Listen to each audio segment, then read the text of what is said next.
जो next topic हम cover करेंगे वो है राष्ट्रीय उच्चतर शिक्षा अभियान, जिसे हम कहते हैं रूसा।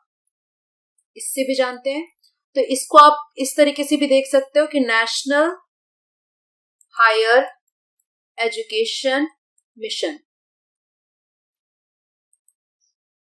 तो अगर पूछा जाता है नेशनल हायर एजुकेशन मिशन तो वो रूसा ही है, राष्ट्रीय उच्चतर शिक्षा अभियान। अब ये हमारे लिए इंपॉर्टेंट बन जाता है पेपर पॉइंट ऑफ व्यू से। क्यों? क्योंकि ये अभी कैबिनेट ने इस प्रोग्राम को, इसको अभी अप्रूव कर दिया इस मिशन को। कब तक? 3 साल के लिए। That means for further 3 years, that means 2017 to 2020। तो इसलिए हमारे पेपर में यहां से भी क्वेश्चन आ सकते हैं। और वो आपको याद रखना है कि 1 April 2017 to 31 March 2020 तक ये अप्रूव्ड हो चुका है रूसा आपका। So it is initiated or launched in 2013 by the Ministry of Human Resource Development. That means MHRD ने इसे लॉन्च किया है। अब एम पढ़ते हैं, तो aims at providing strategic funding to eligible state higher educational institution for reforming the state higher education system. Basically जो भी हमारे हायर एजुकेशन इंस्टीट्यूशंस हैं, वो चाहे कॉलेज लेवल पे हो, चाहे वो यूनिवर्सिटी हो या वो कोई इंस्टीट्यूट हो, राइट। तो यूनिवर्सिटी एजुकेशन, प्रोफेशनल एजुकेशन या आपका टेक्निकल एजुकेशन, वो सभी आपका बन जाता है हायर एजुकेशन। तो ये बेसिकली क्या करता है? फंडिंग प्रोवाइड करता है इन इंस्टीट्यूट्स को। जो भी स्टेट हायर एजुकेशन सिस्टम है उनको रिफॉर्म करने के लिए नेसेसरी या स्ट्रेटेजिक फंडिंग प्रोवाइड करता है रूसा। नेक्स्ट जो बात आपको याद रखनी है वो ये कि this scheme of MHRD spread across 2 plan periods. That means जो प्लान पीरियड्स हैं, 2 प्लान पीरियड्स में इस स्कीम को स्प्रेड किया है, 12th 5-year प्लान में एंड 13।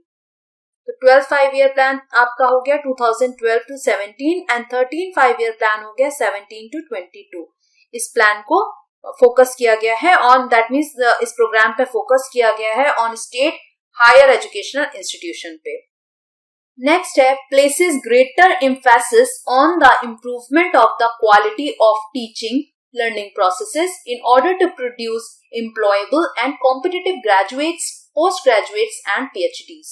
तो यहाँ पे आपने अभी पढ़ा रिफॉर्म्स में लाना है स्टेट हायर एजुकेशन सिस्टम में, एज वेल एज इम्प्रूव करना है quality of teaching learning process. तो इससे क्या एक तरीके competitive graduate, post graduate and PhDs में इनको प्रोड्यूस करने के लिए एक quality of teaching learning process को इम्प्रूव करना है। ये भी एक one of the major aim है राष्ट्रीय उच्चतर शिक्षा अभियान का।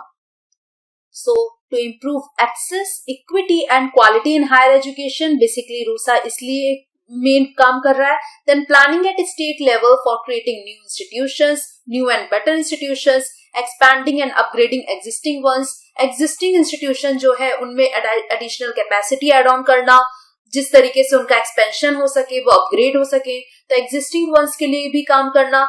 And third one is strengthening self reliant institutions. तो इन सब के लिए जो एक वर्कफोर्स आएगी अच्छी, वो एक तरीके से ये जनरेट करती है। So that planning at state level for creating new institution, expanding existing one and strengthening self reliant institution. Next बात करते हैं कि फंडिंग कैसे करती है। तो फंडिंग आपको ये याद रखना है कि ये एक, सबसे पहले तो ये जो स्कीम है रूसा, वो उसकी फंडिंग कैसे होता है? It is a centrally sponsored scheme. जब भी मैं ये वर्ड यूज कर रही हूँ सेंट्रली स्पॉन्सर्ड स्कीम, इसका मतलब है कि सेंट्रली स्पॉन्सर्ड का दैट मीन्स फंडिंग सेंट्रल भी कर रहा है एज वेल एज स्टेट भी। तो फंडिंग इसकी कहां से हो रही है? From central as well as state. तो ये होता है centrally sponsored. Centrally sponsored scheme है आपकी रूसा, जो कि आपको मेनली बहुत इंपॉर्टेंट है, याद रखना इस चीज को। तो अलग अलग रेशियो है दोनों का, बट दोनों ही क्या कर रहे हैं? फंडिंग प्रोवाइड कर रहे हैं। तो अगर बात करें central funding of in the ratio 60:40 for general category state, that mean central और जितने भी स्टेट है वो 60:40 में इनका रेशियो रहेगा। अगर 90:10 है for special category state, that means special category states कौन से हो गए? नॉर्थ ईस्टर्न रीजन जितने भी हैं, नॉर्थ ईस्टर्न स्टेट्स हैं या हिली एरियाज स्टेट्स हैं, वो यहाँ पे आ गए।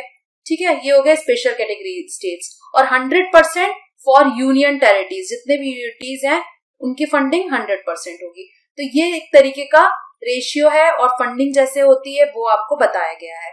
नेक्स्ट आपको यहीं पे एक चीज याद रखना है कि जो फंडिंग कैसे होती है, तो फंडिंग आपको याद रखना है कि सेंट्रल मिनिस्ट्री के थ्रू होती है, दैट मीन सेंट्रल गवर्नमेंट के थ्रू। सेंट्रल गवर्नमेंट के through it will flow through the it will flow from the central ministry through the state government. That means जो भी अभी हमने पढ़ा था स्टेट हायर एजुकेशन काउंसिल होता है, स्टेट गवर्नमेंट के पास क्या होता है, स्टेट हायर एजुकेशनल काउंसिल्स, ये काउंसिल्स होते हैं।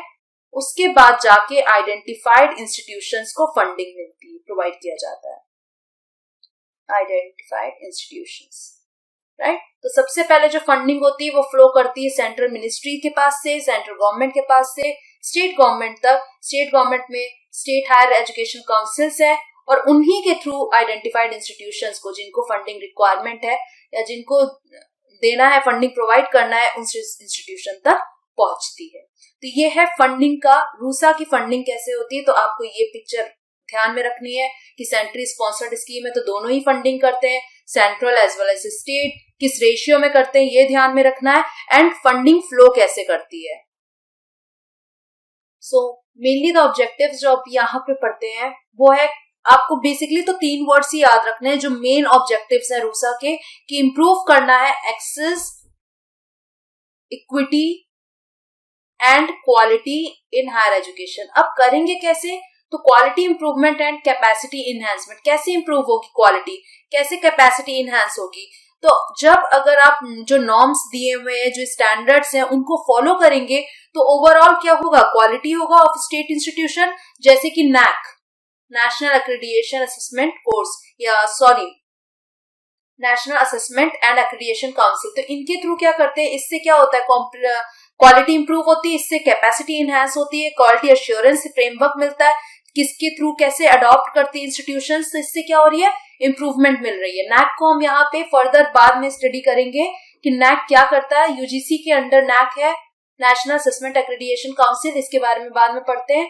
तो इसके थ्रू जब अडॉप्ट करेंगे इन सबको या प्रिस्क्राइब नॉर्म्स एंड स्टैंडर्ड्स को फॉलो करेंगे तो ओवरऑल क्वालिटी इंप्रूव होगी स्टेट इंस्टीट्यूशंस की। नेक्स्ट है usher transformative reforms, usher transformative reforms in the state higher education system.